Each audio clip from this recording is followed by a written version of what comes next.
Queen Camilla entered the private sitting room, expecting a routine estate briefing. Instead, three palace lawyers rose from their chairs, placed a sealed file before her, and delivered a sentence that stripped the warmth from the room. Queen Elizabeth's final Sandringham arrangements had been legally confirmed. Princess Anne would inherit the estate interests reserved in her mother's private instructions. Camilla did not argue. She simply stared at the page as the future she imagined disappeared.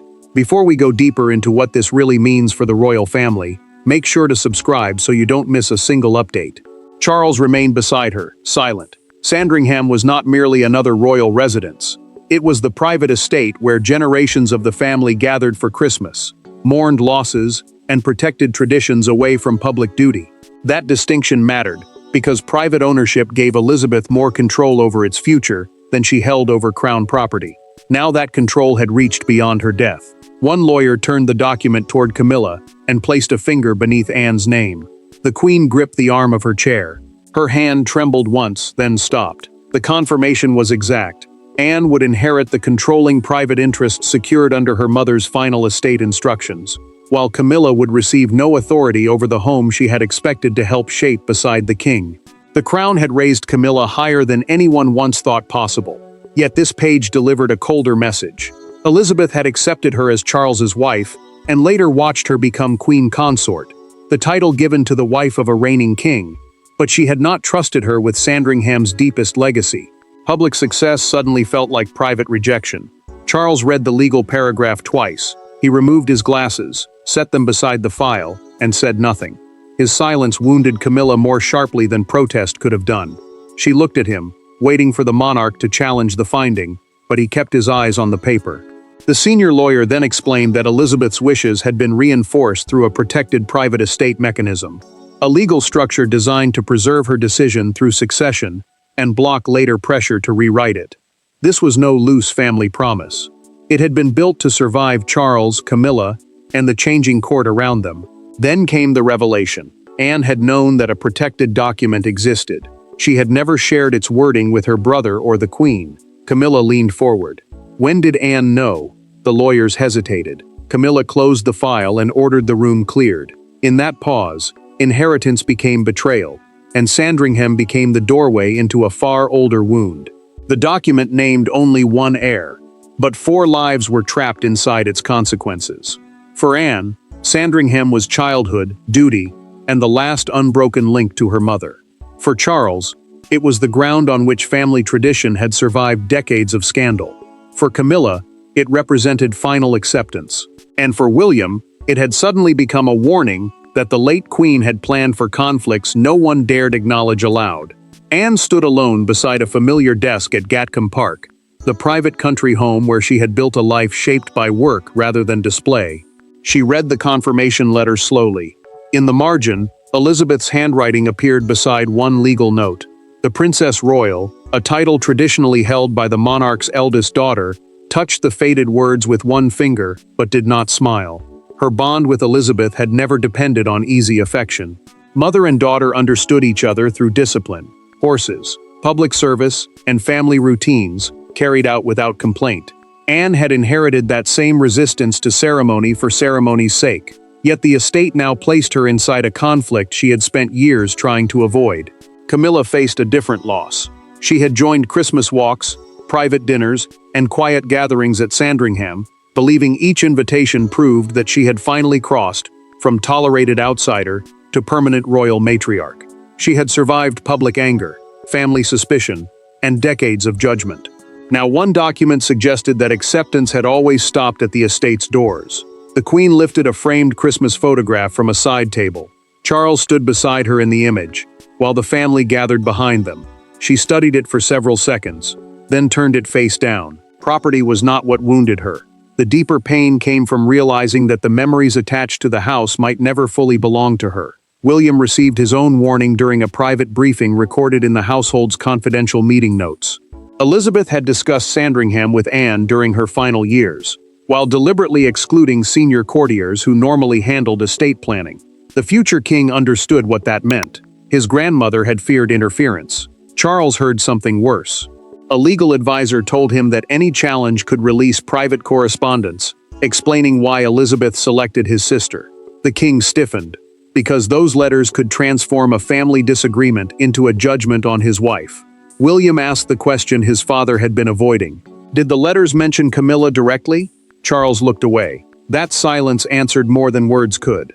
The inheritance had been confirmed in a modern legal file, but its true origin lay in one private Sandringham incident that changed Elizabeth's intentions forever.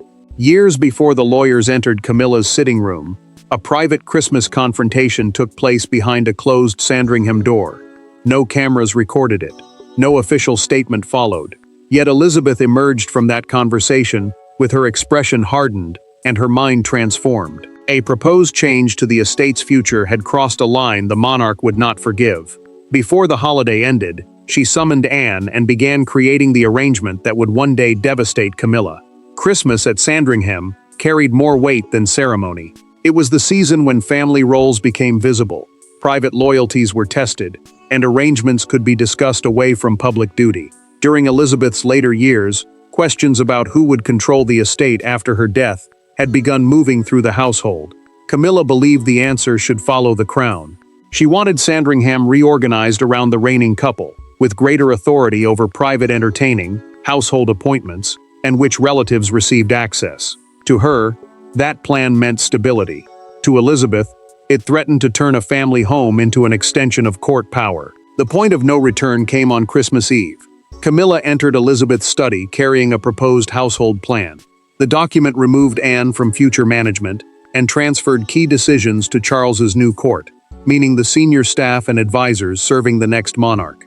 Elizabeth read every page without interruption. Then she closed the folder, pushed it back across the desk, and looked at Camilla. This house is not a reward for rank. Camilla left the room humiliated. She had stood beside Charles through years of anger, scandal, and public rejection, yet Elizabeth's words made her feel temporary again. The queen consort believed she had offered order. Instead, she had been treated as though ambition had entered before duty. Elizabeth saw something darker in the proposal.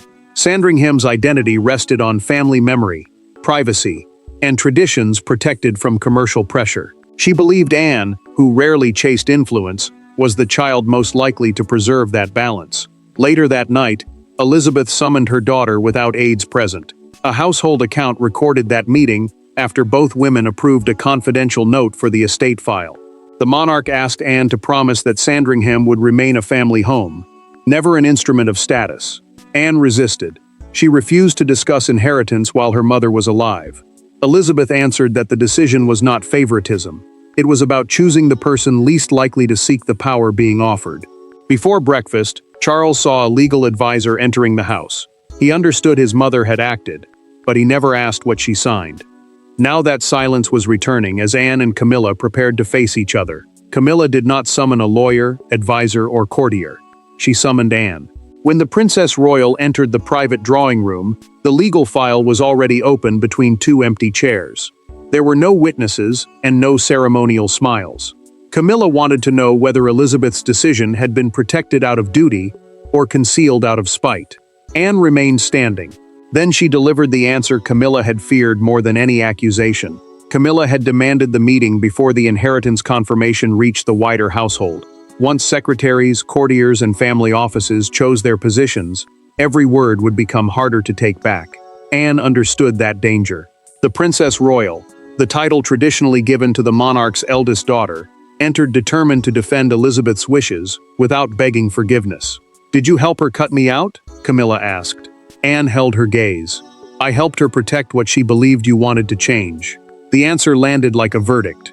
Camilla accused her of turning years of suspicion into legal punishment. She spoke of the abuse she had endured, the loyalty she had shown Charles, and the long road from public disgrace to royal duty. One signature, she said, had dismissed every sacrifice. Anne listened until Camilla claimed she had manipulated a dying mother. Then her composure broke. She pulled a chair back so sharply that it struck the floor behind her. "Do not reduce her mind because you dislike her decision," Anne said. She was clear, she was deliberate, and no one controlled her. Camilla did not retreat. She asked what else Elizabeth had hidden. Anne revealed the answer through a documented account preserved in the private estate file.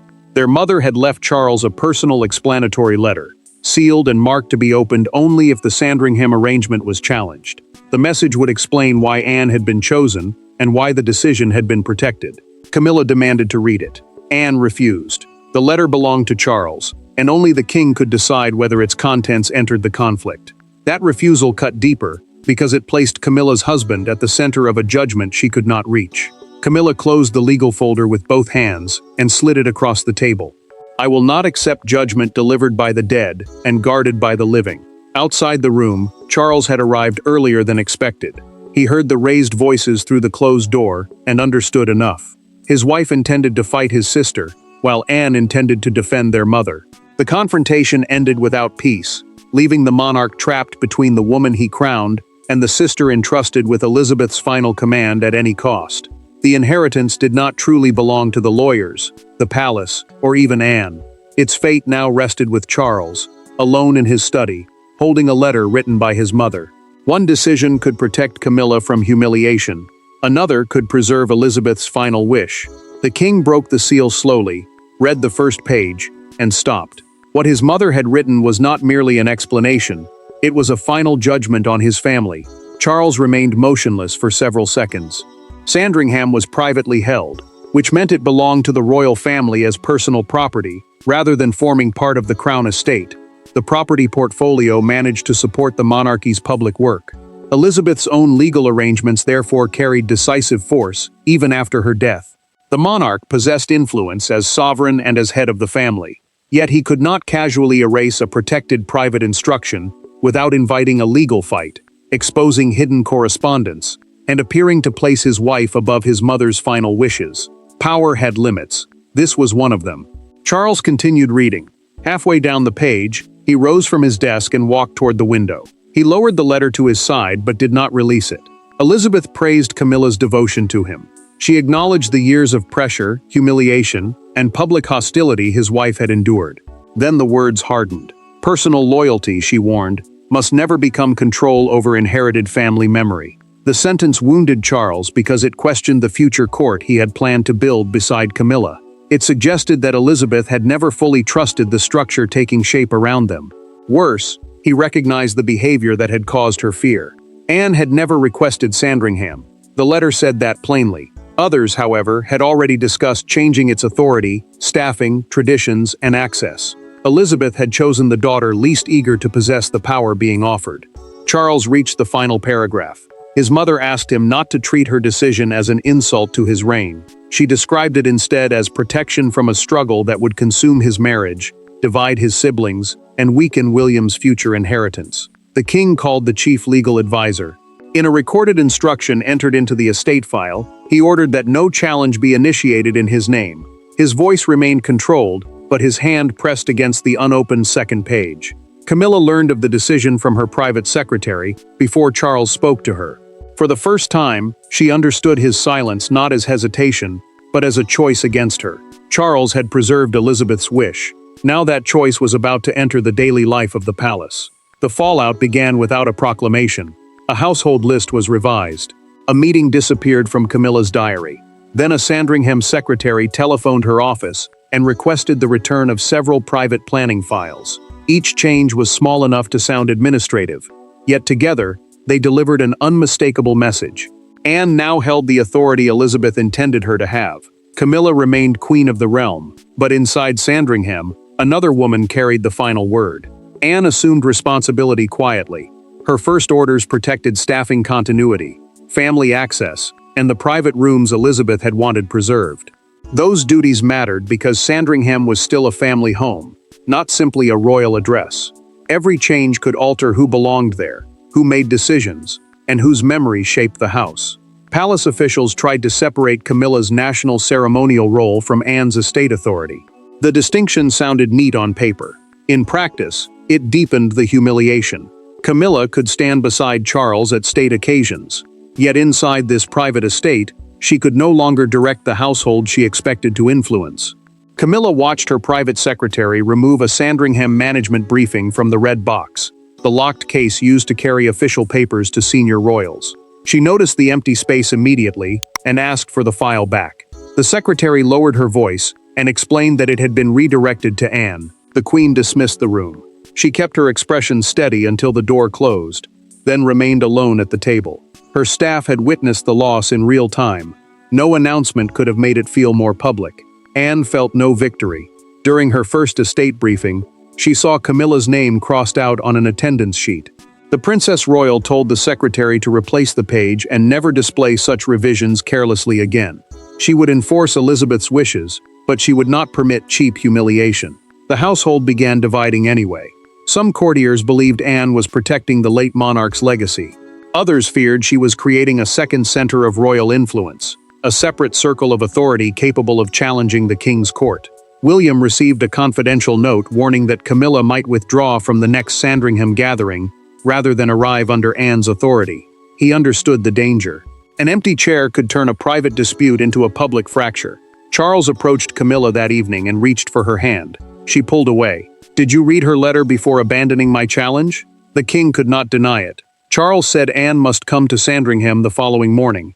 He intended to force a reckoning between all three of them. But morning would bring delay, and the breakthrough would come without him. Anne found Camilla alone before breakfast. Standing beside the window of a room Elizabeth had once used every Christmas morning. No secretaries waited outside. No legal folders lay between them. For the first time since the confirmation, neither woman possessed an audience or a shield. Anne placed a small envelope on the table and told Camilla it was not part of the estate. It was a private message Elizabeth had chosen not to place in any lawyer's hands. Anne had come before Charles could arrange another formal confrontation. She knew legal victory could secure Sandringham, but it could not heal the family or erase the humiliation already spreading through the household. Camilla believed the visit would bring new rules.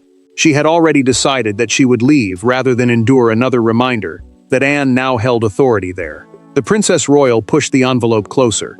That title, traditionally given to the monarch's eldest daughter, carried honor but no automatic control over private property. What Anne possessed came from Elizabeth's written instructions, not rank. The note inside had been written after the Christmas Eve dispute and preserved among her mother's personal papers. Camilla unfolded it slowly. Elizabeth acknowledged her loyalty to Charles and the pain she had endured beside him. Then came the warning. Belonging must never be confused with ownership. The words were neither cruel nor warm. They recognized Camilla's value while denying the final approval she had spent years trying to win. The Queen read the note again. Her hands remained steady, but her voice did not. Anne broke the silence. In a private account later recorded for the family archive, she admitted that she had resented Camilla's growing influence and had sometimes judged her more harshly than Elizabeth ever did. The confession stripped away the moral certainty she had worn like armor. Anne then explained the hidden limit within the inheritance. She could not sell Sandringham, reshape it around herself, or build a rival court there. Stewardship meant a duty to protect the estate for the wider family, and eventually pass responsibility forward under the same strict principles. It was not a prize. It was a burden. Camilla finally understood. Anne had inherited obligation, not unrestricted power. The Queen folded the note and returned it to the envelope. She said she would not challenge the arrangement. She asked only that her place beside Charles never be treated as an intrusion during family gatherings. Anne poured tea into 2 cups and pushed one across the table. It was not friendship, it was the first act of peace. Soon, one headline would expose everything and transform their painful compromise into a national royal drama overnight. By sunrise, the secret had escaped the palace. Newsrooms abandoned their planned front pages.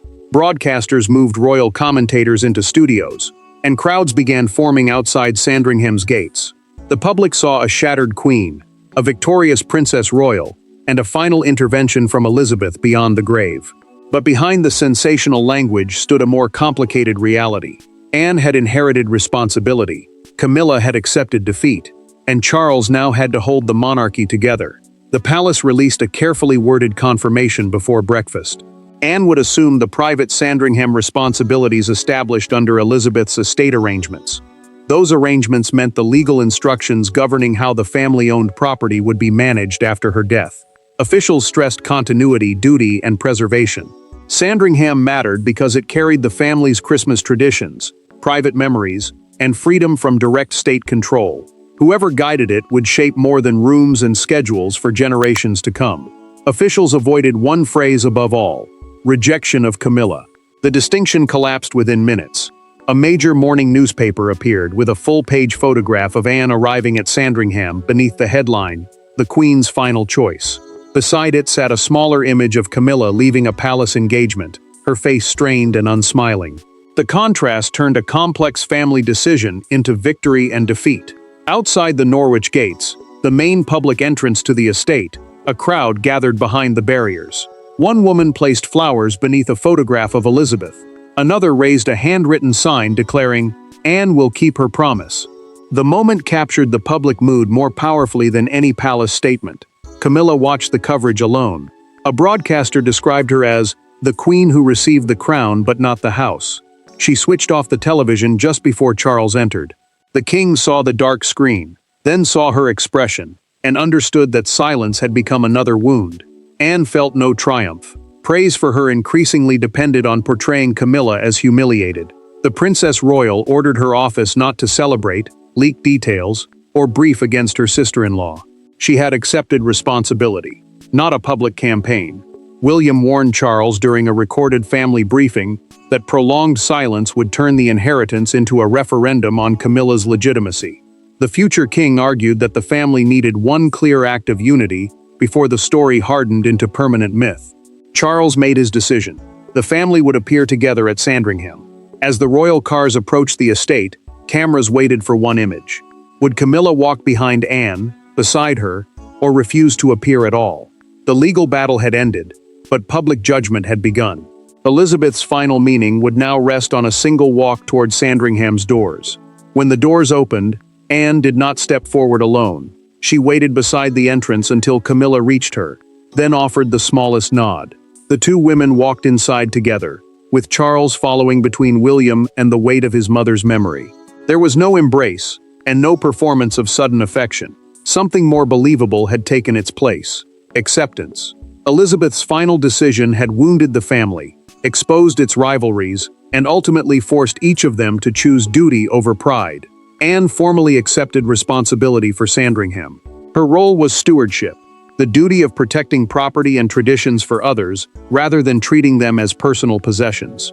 She would preserve Elizabeth's private rooms, retain staff, protect Christmas customs, and keep the estate rooted in family life. That mattered because Sandringham carried memories no title could replace. Camilla permanently withdrew any thought of a legal challenge. She remained beside Charles as queen, but she no longer sought control over the estate entrusted to Anne. The decision cost her pride, yet it also freed her from fighting for approval that could never be forced through rank. Anne entered Elizabeth's former sitting room and placed the estate papers inside a locked cabinet. She handed one key to the designated legal custodian, the independent official responsible for protecting the documents, and kept the other. Even she would not hold unchecked power. Camilla followed and placed Elizabeth's personal note beside a framed family photograph. She understood at last that recognition could not be secured through houses, titles, or inherited authority. It had to come through conduct. Charles later apologized in private for stopping the challenge, before speaking honestly to his wife. Camilla did not excuse his silence. Still, she took his hand and said the family had spent too long treating painful truths as threats. Anne gave William the final lesson through a recorded family conversation preserved in the estate archive. Sandringham would one day pass under Elizabeth's principle. Responsibility belonged to the royal most committed to protecting it, not the one most eager to possess it. The struggle was over. Anne became the guardian. Camilla accepted limits. Charles honored his mother, and William learned that monarchy failed whenever personal ambition disguised itself as duty. Elizabeth's decision was never designed to humiliate Camilla or reward Anne. It protected a home from the rivalries surrounding the crown. One expectation shattered, but a deeper fracture was prevented. At Christmas dinner, Anne left the chair beside Charles open for Camilla. The Queen paused, understood, and sat. No announcement was needed. Thanks for watching. Please don't forget to like and subscribe, and we will see you in next one.